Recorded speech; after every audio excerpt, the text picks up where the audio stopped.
You're listening to the APSI Podcast, the Association of People Supporting Employment First, with your host, Chris Davies. Today's podcast is brought to you by Reach for Resources, a nonprofit providing individualized, competitive employment services for people with disabilities. We believe our community is a better place when it is inclusive and everyone, regardless of ability, has the chance to be successful. Learn more at reachforresources.org. Hello, everyone, and welcome back to the APSI Podcast. This is Season 4. We're getting a little bit of a late start recording this today on February 23rd, but we're so excited to have Daniel Hood of HoodWave Radio in the house with us here today. Welcome, Daniel. Hello. Daniel is very knowledgeable about podcasts, and we're going to have a very exciting podcast today. And we're going to do something that we've never done before, and we'll get into that in a little bit.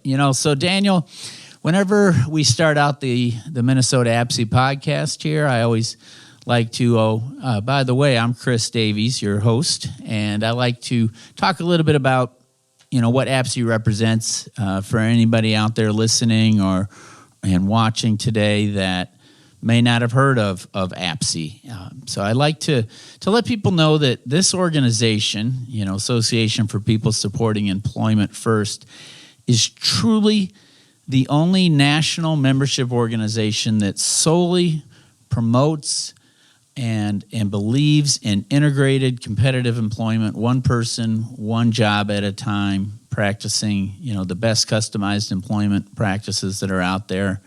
And we do we do some lobbying as well, policy change, things of that nature. We have state chapters, and of course we have Minnesota as a state chapter, which is why I'm a part of Minnesota APSI.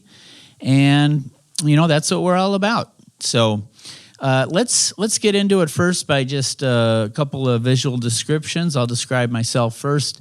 Daniel, I am a white male. I'm bald. I have a red beard. It sounds like I'm a pirate, doesn't it? But I'm not. And today I'm wearing a sort of a 3/4 zip blue pullover and blue jeans. Yeah, so I am a male, white, and I have brown hair, and I'm wearing a red shirt, and it says HoodWave Disability Radio on it.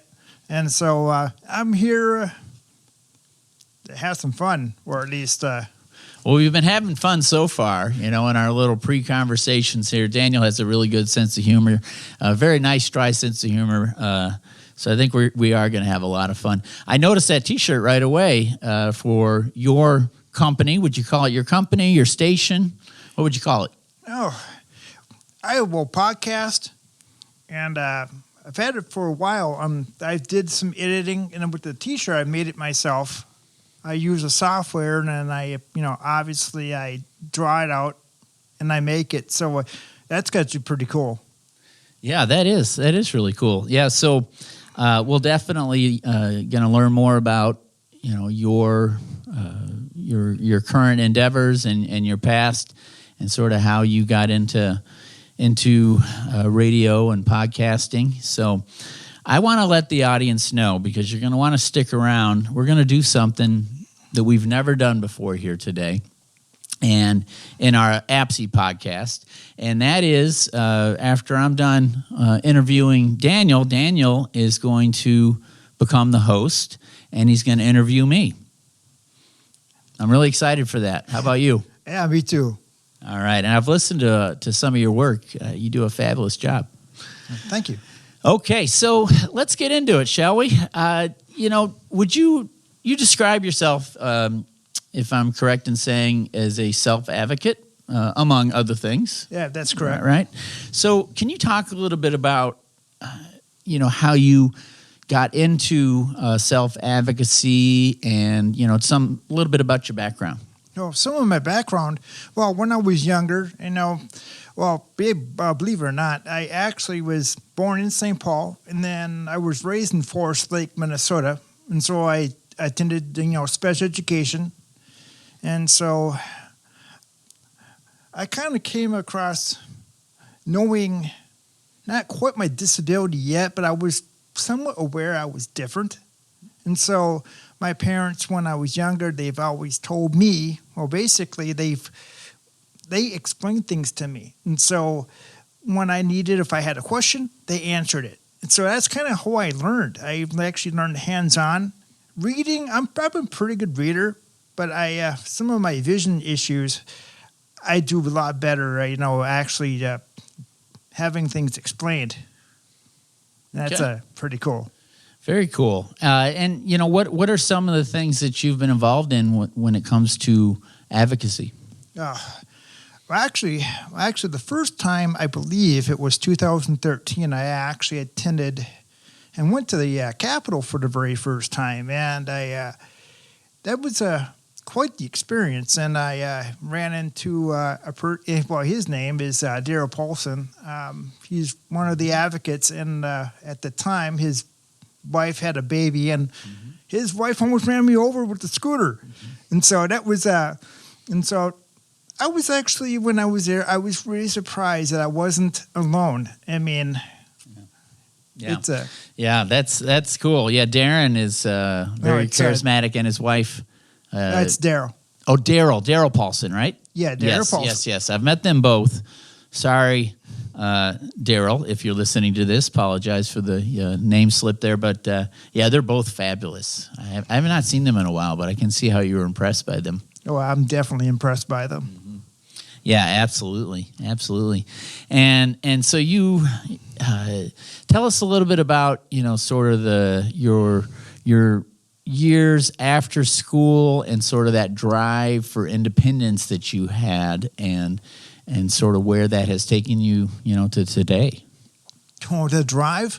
Well, I was actually in a group home for a while. Some I had some bad experiences. I think for some some of us had good experience in the group home, and some of it hasn't. But I've actually, and then I was in some foster care. But once then I went back to another board. That was actually a fairly good, the group home I was in. I actually chose it because I had a friend I went to high school with, and so I picked him because of those circumstances. And then in 2000, I had one of the coordinators at the house, came up to me and asked me if I wanted to move out. It's like, yeah, I do.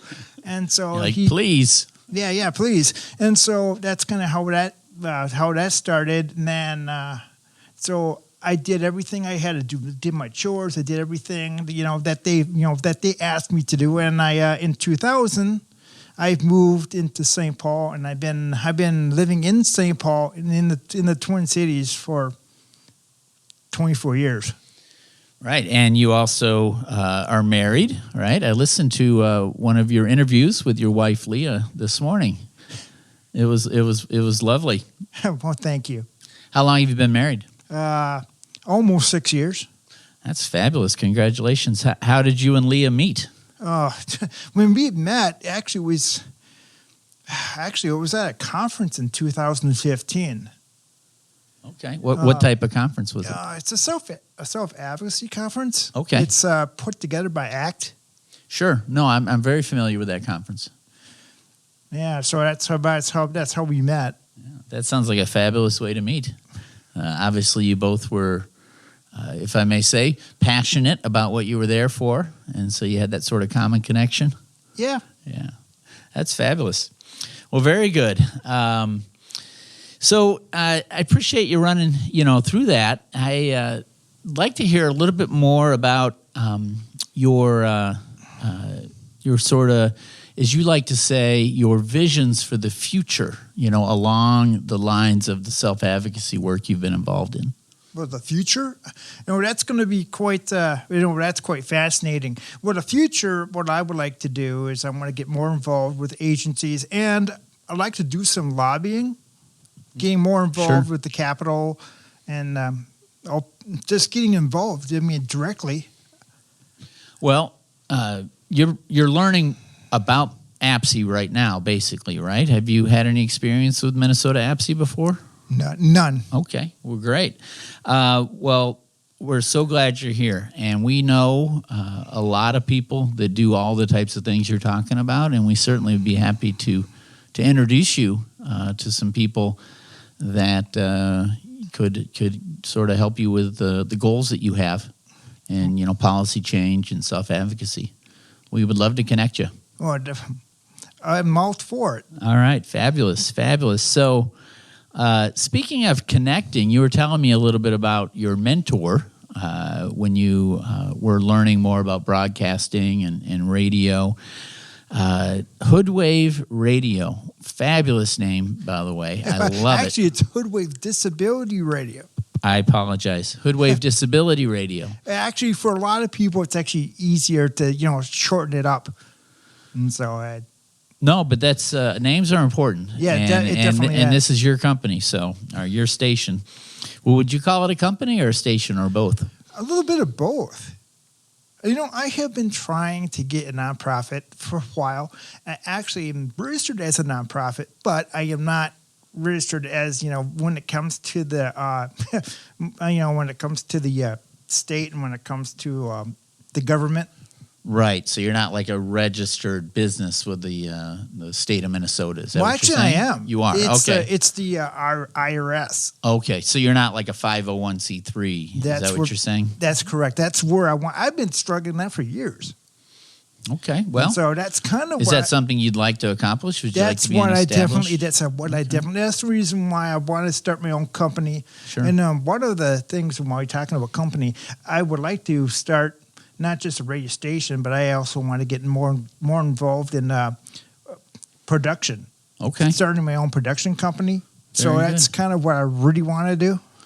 And so to get to where you are today, you did some schooling, some education. Tell us about that and some of the people that were instrumental during that time. Well, I was in the transition program, which it was okay. I didn't really belong there. I mean, for some people, a transition program, I felt when it comes to this is just my opinion, but I felt because a lot of people that go to these transition programs, usually they put them there because of, behavior issues and things like that. But, but that was my experience, but somebody else might have something different. Sure. But, then when it comes to education, I actually was a janitor. I actually got a certificate. And I got the certificate.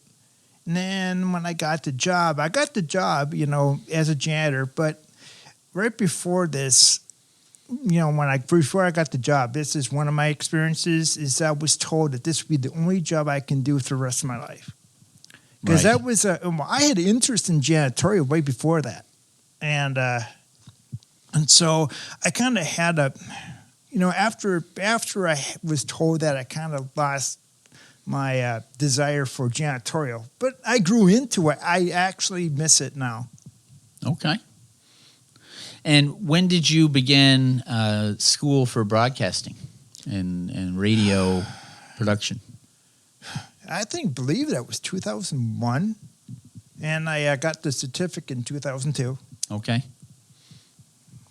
And I was listening to an interview today that you did with, is it Craig, what's his name? Craig Lawson? Yeah, Larson. Craig Larson.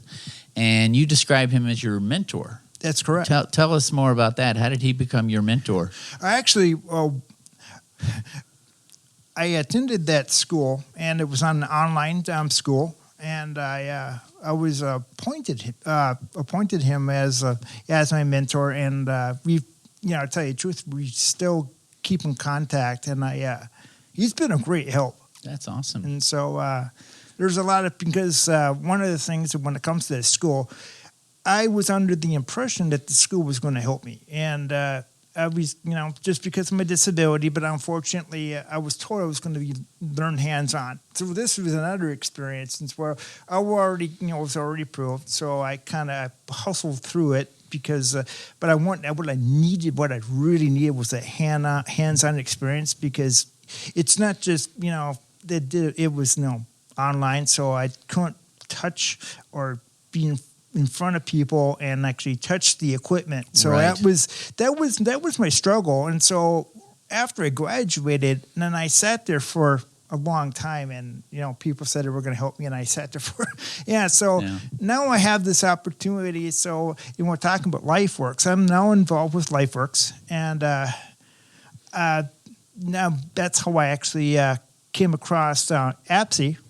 Oh, very And good. so, Yes. And so that's another reason. So now I'm getting the help I need and finally hitting that direction.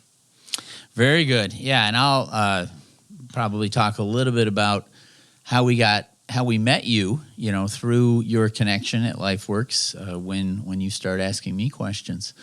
But I'm wondering, like I said, I listened to your interview with Craig Larson, and it was really fun to listen to. Charismatic guy. He's been, met, everybody in sports that you can imagine, including Michael Jordan, and, hung out with him and all that kind of stuff. I'm wondering who you might want to interview next, or do you have sort of a dream interview in mind? I don't really have a dream interview, but I just want to interview and actually get that experience. That is the biggest thing.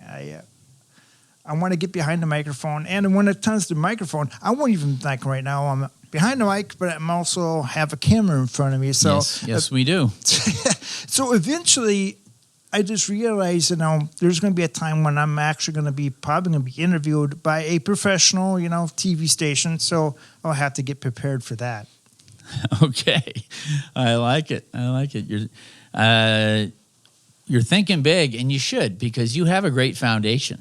I see some real possibilities for your future, for you to take already what you have now and start building on it. For example, you have talked about how passionate you are about lobbying and policy change. If you're interested in interviewing some of the movers and shakers, in that world, we certainly could probably help you set up some interviews.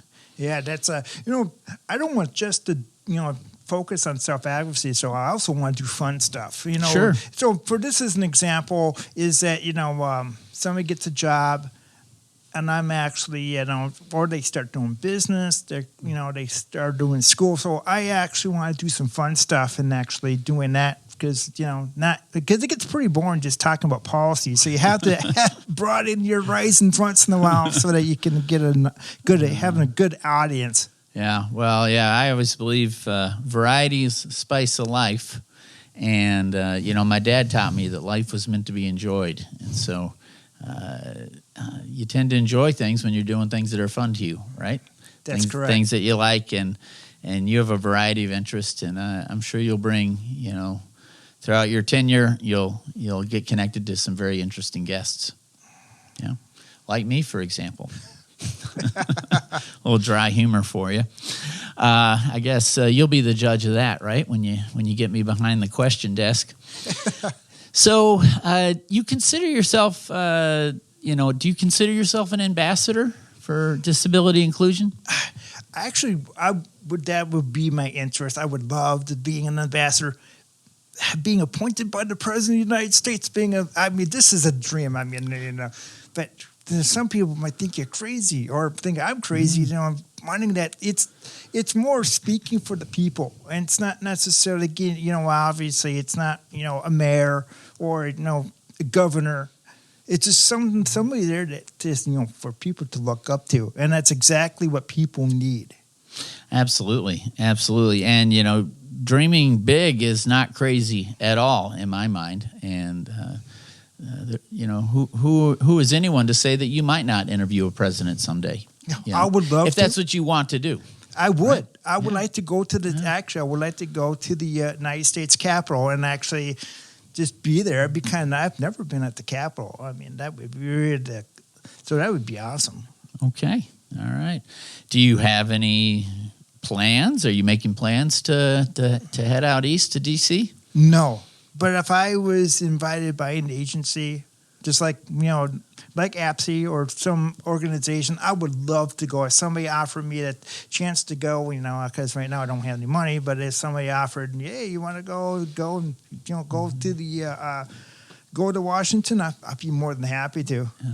Like a sponsor? Have you, are you looking for sponsors for HoodWave Disability Radio? That's correct. I am looking for sponsors, looking for people. And now also because I would like to have my own studio.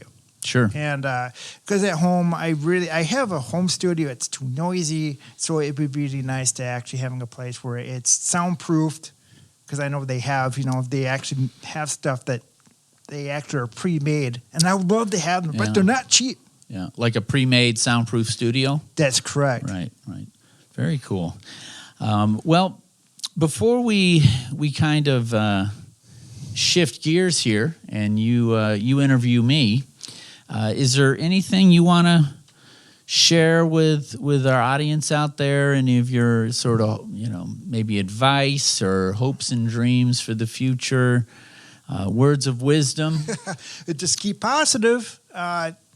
Just be who you are, because that's the hardest thing. And so if you want to find out more about HoodWave, you can go to my website, and that is www.hoodwave.org. Again, that's www.hoodwave.org. Very cool. Very cool. Yes, and I'll just give you a shout out. I was on your website, just this morning actually, and listened to a couple interviews and read your bio. I was very impressed with what I saw. So, again, that's www.hoodwave, HOODWAVE, right? Yep. .org. .org. Yep. Very good. Well, great. Well, let's turn it over to you now. You are now the host of the Minnesota APSI podcast, and I will follow your lead. Okay. Well, one of the questions, how did you get interested or involved in this field? Yeah, it's interesting. It was really a moment of serendipity. In my life, I knew you were going to ask me this question today, so I was really thinking about it this morning. And I remember that in 1994, the seed was planted when I was driving a car across the country all the way to San Diego for my brother. I was like delivering a car. And I spent a night in Kearney, Nebraska, with somebody I'd worked with, when I got out of college, who I knew was now living there, back there in his hometown, and spent the night with him. And I remember him telling me what he was up to, for work now. And he said that he was doing some, I think as he described, some job coaching, for persons with disabilities that were working at jobs.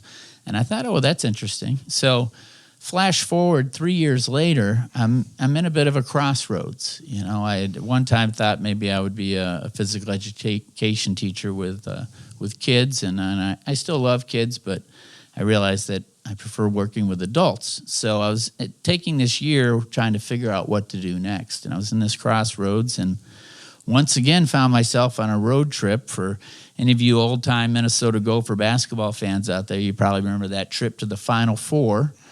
I was following that team all the way down to San Antonio, and so I had a lot of time to think. And I remembered my friend Brian and what he had told me he was doing, and I thought, maybe I'll look into that field, because I like giving back. I like helping people by nature. And so in 1997, I started looking into disability employment companies, agencies, and one of my friends knew somebody that worked at Kaposia Inc. And so I went to work for Kaposia Inc. in June of 1997 as what we called a sort of ongoing employment support, kind of specialist. And so I was helping people at their jobs. And I immediately realized that in my mind, this was, a group of people that were very underutilized, marginalized in society, particularly in the area of employment.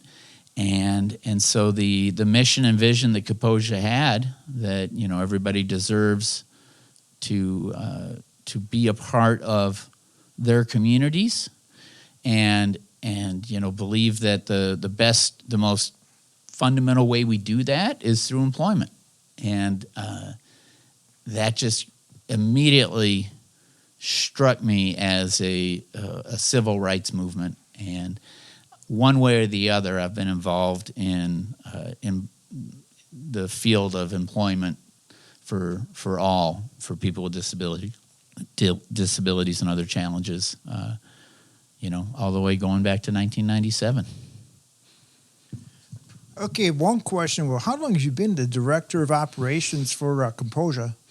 I have been the director of operations for over 15 years now. So I would have started, I remember the day I started, it was July 14th, 2008, because I happen to have a very strange memory for people's birthdays, and my friend Jerry O'Brien, his birthday is July 14th. So it's easy for me to remember.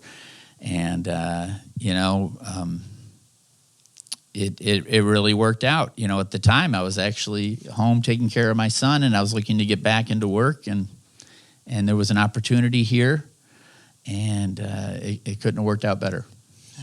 Actually, I do have another question. It's quite the interesting. I mean, I guess what is the personal genius process? I saw that when I was reading. What is that? Sure. So it's formally called Discovering Personal Genius, and it was developed by Griffin, Hammes and Associates. So that's Kerry Griffin and David Hammes. Griffin Hammes' headquarters is in Montana, but they have people around the country that work for them. But they developed a method called Discovering Personal Genius. It's known as a method of customized employment, and it's centered around obviously helping people find employment, but doing it in a very unique and informal way. And I'd love to tell you how we got involved in it, here at Kaposia, if you're interested. Okay. Well, I do have one question. I did answer. It just when it comes to music, even if you're playing music. So, if you have like music and you have, say, what do you like to listen to? Oh, well, the reason I'm laughing is anybody that knows me knows that the first thing I'm going to say is Bruce Springsteen. I'm a total Bruce Springsteen nut. I've seen him probably 30 times, over the years, and I love his writing and listen to him quite a bit. But that's not all I listen to, but Bruce definitely pops out. There's probably not a Bruce song that I haven't heard, and he's got a lot. Oh, that's cool. Talking about music, I guess that, when it comes to music, I've always been interested in music, but my dad we used to put me to sleep, and when he used to put me to sleep, I used to put Black Sabbath. My mom did not like it. She was furious. She did not like the fact that, it was in the 70s. So I was introduced to rock and roll before I even knew what rock and roll was. Yeah, I love that story. I'm not a huge Black Sabbath. I'm not very knowledgeable about Black Sabbath, but don't they sing that song "Nights in White Satin" or something like that? Or am I thinking of somebody else? I don't know. I'm wondering what your dad put on for you. Oh, it was that. I mean, Iron Man, believe it or not. Oh, yeah. I know that one. So that's Black Sabbath? Sure. That's correct. That's Black Sabbath. Yeah, that's a good one. So you went to sleep to I Am Iron Man. Yeah, that's correct. And, that's good stuff. One of the other things that even for me, I mean, I'm just kind of, I believe it or not, I was 1 year old. I actually saw Star Wars in 1977. Oh, yeah. That was a little guy sitting on my dad's lap. I love it. That's pretty cool. I just want to throw that out because I've been interested in science fiction ever since. Oh, yeah. Very cool. Well, yeah, Star Wars, when Star Wars came out, I was I was about, it came out in, 77? Is that right? So I was about 9 years old, when it came out. So it's something I really remember, the phenomenon of it and just how big a deal it was. Of course, I went to see it with my friends and, the neighbors took us, that kind of thing.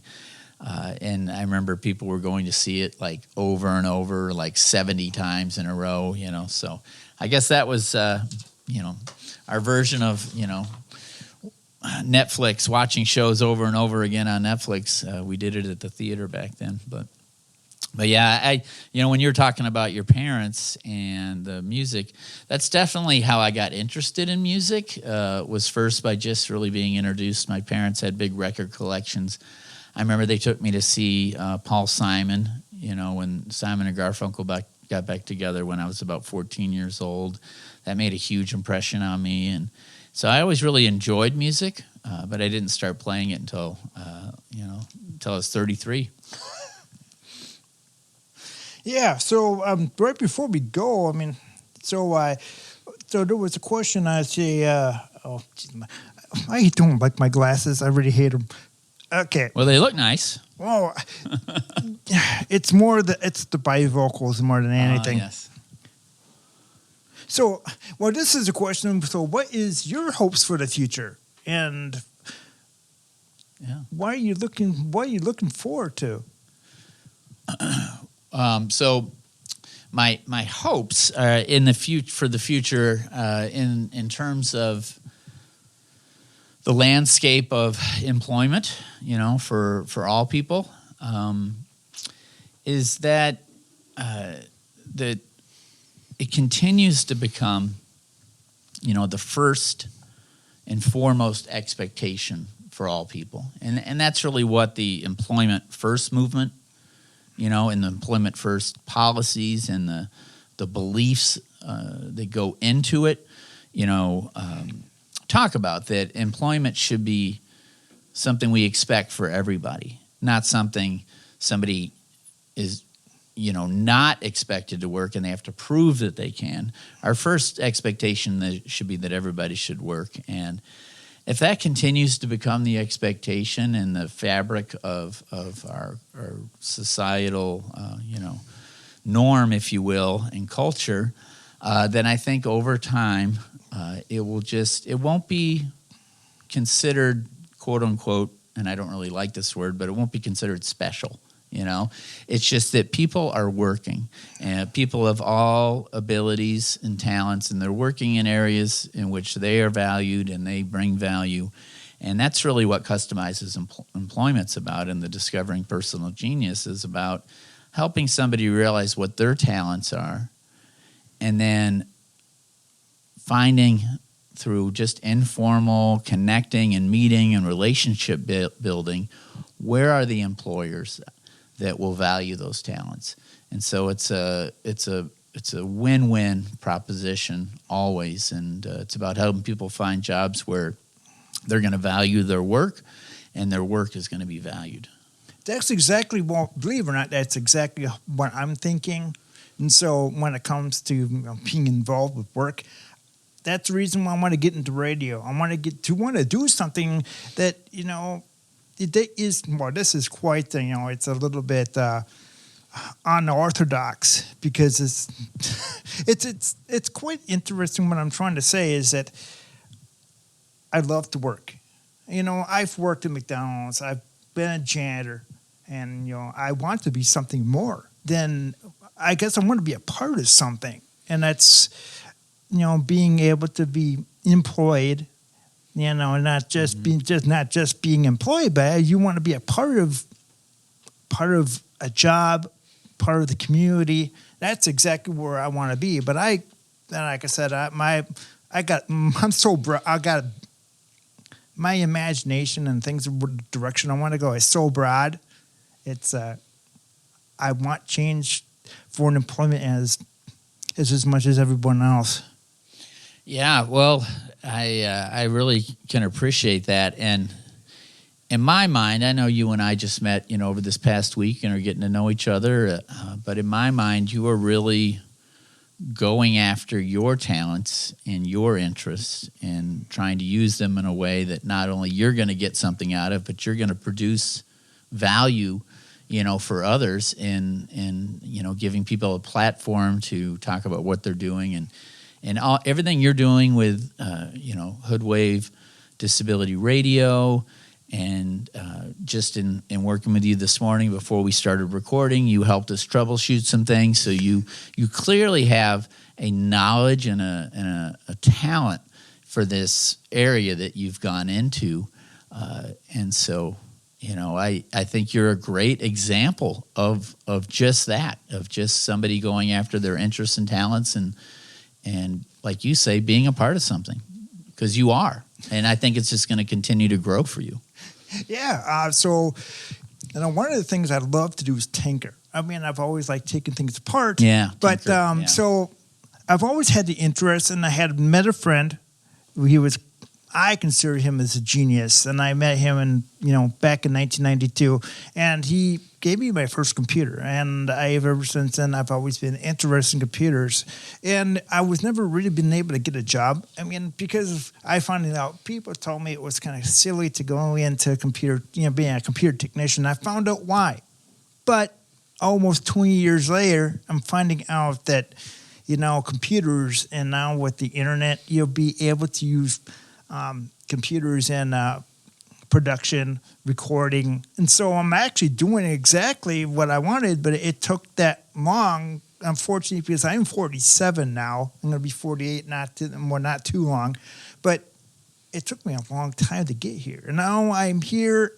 I'm hoping I will be able to continue this 25, 30, maybe 40 years. Now, this is going to be a new start, for the next part of my life.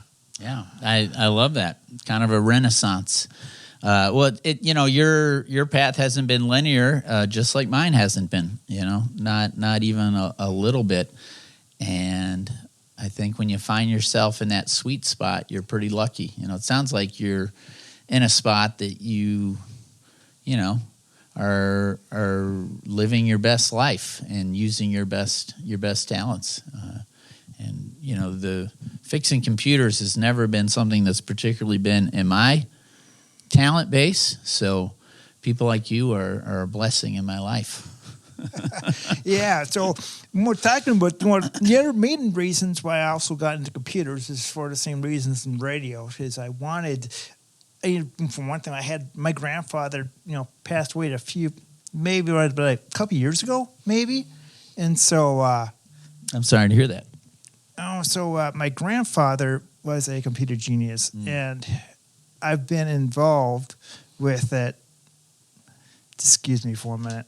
My phone was going off, and that was kind of distracting. It was buzzing. Yeah, so like I said, my grandfather was a computer program designer, and I've always had interest, but I was been exposed to the computers way before that, and that's how I got exposed with the computers and the technology. And so I've been exposed, and now I know which direction to go to, and now with the radio, it's open. It's going to be opening more doors for me. Yeah, I can see that already, and just being here with you today is just another step of that journey. It's exciting. It's exciting. So, do you have any? Well, you're the host right now, so I don't know why. Sorry, I just slipped into host mode. Oh, don't worry about it. I actually don't really have any more questions, because some of the questions, we talked about it, and so we talked about, when it comes to employment and stuff, that pretty much hit it on both sides, and so. Yeah, absolutely. Well, this has been a lot of fun, and it's been fun having you interview me, Daniel, and I felt like it really helped us sort of turn this into a true just conversation, just a couple guys sitting on a couch talking about what they believe in and where they want to go. So is it okay if I remind the audience one more, or why don't you remind the audience one more time where they can learn more about you and your website? Okay, you can go to my website. It's HoodWave Disability Radio, and you can go to www.hoodwave.org. Again, that's www.hoodwave.org. And the information will also be posted online. So if you missed it, if you need it, it's going to be there. Fantastic. Well, thank you so much for joining us here today. This has been a great way to kick off our fourth season, 2024. Hard to believe. I'd like to also thank our sponsor, Reach for Resources. We appreciate your support of our mission that we're involved in here with Minnesota APSI in our podcast. Is it okay if I point out that we have a special guest in the audience today that nobody can see? Yeah. All right. Connor is here, right, from LifeWorks. And Connor is, I'm on the Minnesota APSI Communication Committee, as you know, Daniel. And so we're happy to have Connor here. Connor introduced us to you, and I'm so glad that he did. So thanks, Connor. Connor's right now dancing on the desk in joy and excitement that I'm talking about him right now.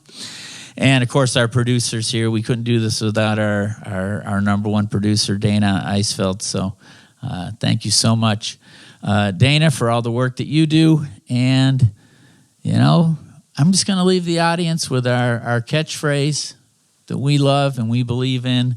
If you believe it, you can achieve it.